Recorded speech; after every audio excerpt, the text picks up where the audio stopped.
Hey, everybody, welcome in for Tony Talking Trash About Music here. We have a special thing tonight. We're talking about a band, a little bit obscure band. I guess they're not that obscure to the West Coast people who like the West Coast thing. And I'm talking about the band led by Jay Ferguson. Most of you guys know that great, or not that great. What do I mean great? Look at me, I'm falling over.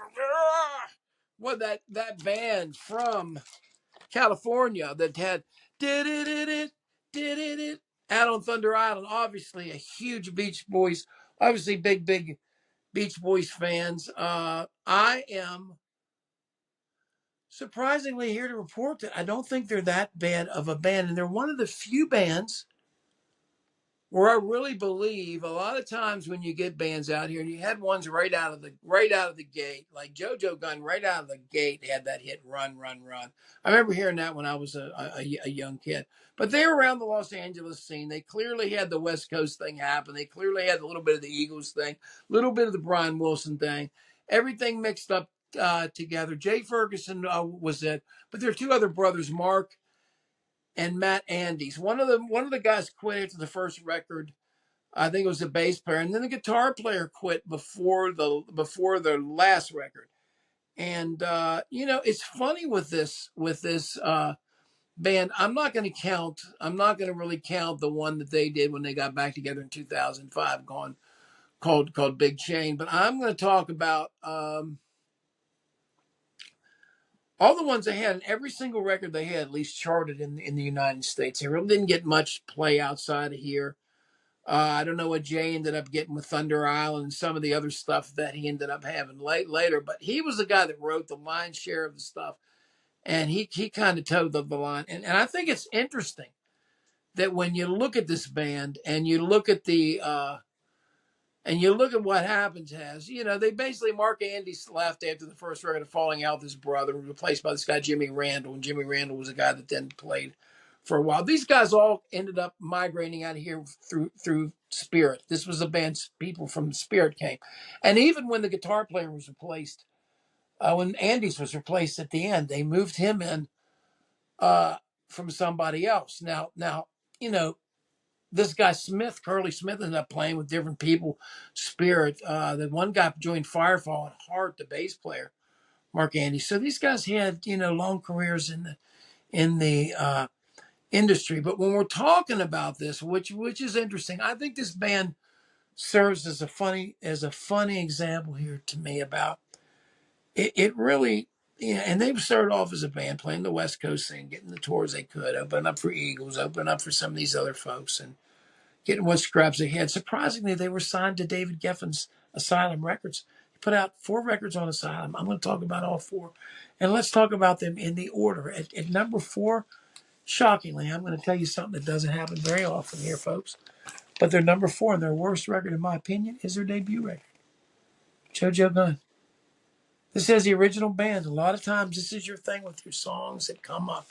These are the ones with the songs that have been there for a long, long time. Run, Run, Run is something. Barstow, Blue Eyes, decent. Academy Award, good. Take It Easy, okay. And Flying Home. But I really believe with this record, the arrangements, they don't sound to me like a band that, even though they play, they don't sound a band that really knows each other really well. The songs aren't surprisingly as developed and as tight as they are. And it's a competent record. I would give this record out of 5 stars. Honestly, I'd give it about a 3 because I think that there's a lot left. There's a lot left undone, and Tom Dowd had a little bit to do with this record. But the truth of it is, they kind of did it themselves, and that would a little bit be uh, alleviated by the time that the second record went. And they're talking February 1972, so it's very early. I remember when Casey Kasem, when it came out, I was one of those junk guys. For the next one, we're going to go up to December 1973, so we're only a year and a half later, and we're talking about their third album. We're talking about Jumping the Gun. And you got this tasteless. I might as well, since it is so tasteless, I might as well show you the tasteless cover. These guys are sitting in a bed, kind of like that James Gang Bang record where they got the girl that. Uh, All songs written by Jay Ferguson again, but a little bit stronger here. Presence of what you get. I like Getaway a lot. Some of the songs a little bit are they're a little bit more streamlined, a little bit more sounded like for a band to play loose. Neon City, turn the boy loose. Good. I'm not crazy about some of the lyrics.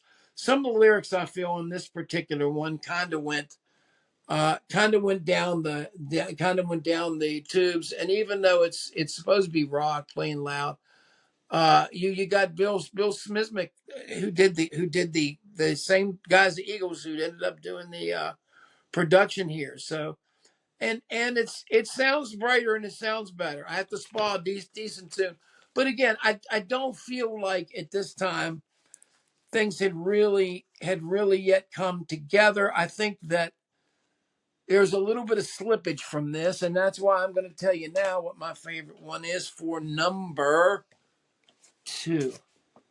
My second favorite one is their second record from 1973, March 5th, 1973. And this is Bill Smithmick. And I think this is a market better than the second one. What happened between this and that one, I don't know, but I think maybe it was too quick. This was March of 73. That was December of 73. This one got to 75. That one only got the one from 169 before. Ready, Freddie, Roll Over Me, really good. 60 minutes to go. Rock Around the Symbol, Broken Down Man, really good one. Special Situations, Wait a Lifetime, and Rhoda. I think these songs are way better. By this time, you've got the exitose of the other Andy brother, and you've got Jimmy Randall in as a bass player, as you can see here on the picture in the back.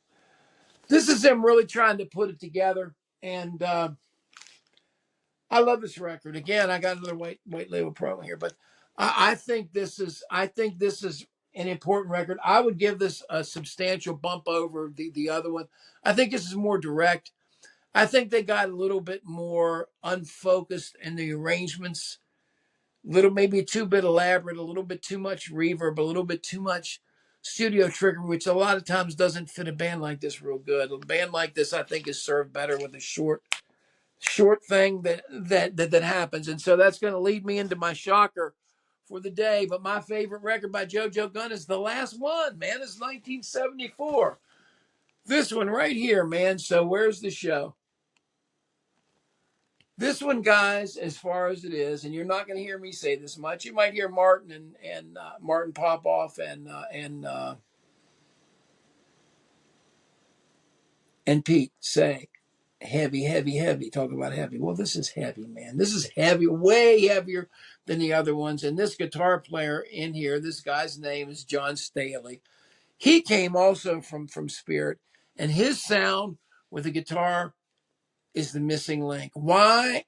I don't know what happened after this in 1974. Seems like they went away. He was kind of a patch job. Why? I have no clue. There's no Andys left in here. Both of the guys are gone, and this is the best that the band was. You can see Jace pouring his champagne here, but I'm telling you, Single Man, I'm Your Shoe.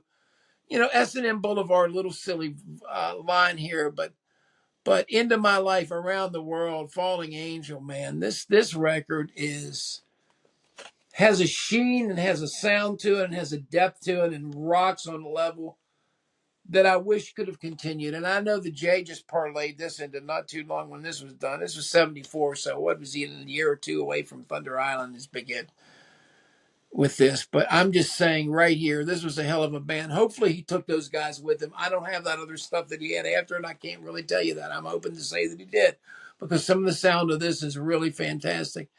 And I'm really perplexed as how this only got to 198. They had to have maybe pulled out the rug when they figured the second brother quit. That was maybe one of the selling points. Maybe they had a connection with the Eagles. Maybe they had a connection with the guy David Geffen to keep it going. But the Asylum records after this, I'm assuming, dropped them after this, and that was the end of this Jo Jo Gunne story. But to me, they went out on a high note. This is one of the few instances that I'll find that a band does a series of records, and that the first one is the least good of the four. But I clearly think in this case Two things are certain. I'm not sure about where 2 and 3 go all the time. I know I'm pretty sure. I still think Bite Down Hard's a little better. I like So Where's the Show number 1, Bite Down Hard number 2, Jumping the Gun number 3, and their original one number 4, because I think number 4 is unfocused. They're trying different things. That's what I think. You guys, let me know what you think, please. Please smash the like button. Please leave your list below. If you have feelings about Jay Ferguson, you have feelings about Jo Jo Gunne. A lot of people don't know about Jo Jo Gunne. You should check it out, man. Jo Jo Gunne were a band that you could see on the live circuit quite a bit, especially if you're on the West Coast. They played quite a bit back in the 70s. And really good live band and great musician. And Jay really turned into one hell of a good pop writer. So, and a good keyboard player and good musician. All these guys were. But anyway, I like that last record the best. My recommendation, you guys that like rock music, grab that last Jo Jo Gunne record I told you. So Where's the Show, the 1974 release. The other records, go at your own peril, man. One at a time, and I'd go in the exact order that I have. What you like is rock music, and what you like are songs. I think those are the best songs, best production, the best records, man. Thank you guys for tuning in. Leave your list below. Leave your thoughts below. Thank you very much, and we'll check you guys next time, man.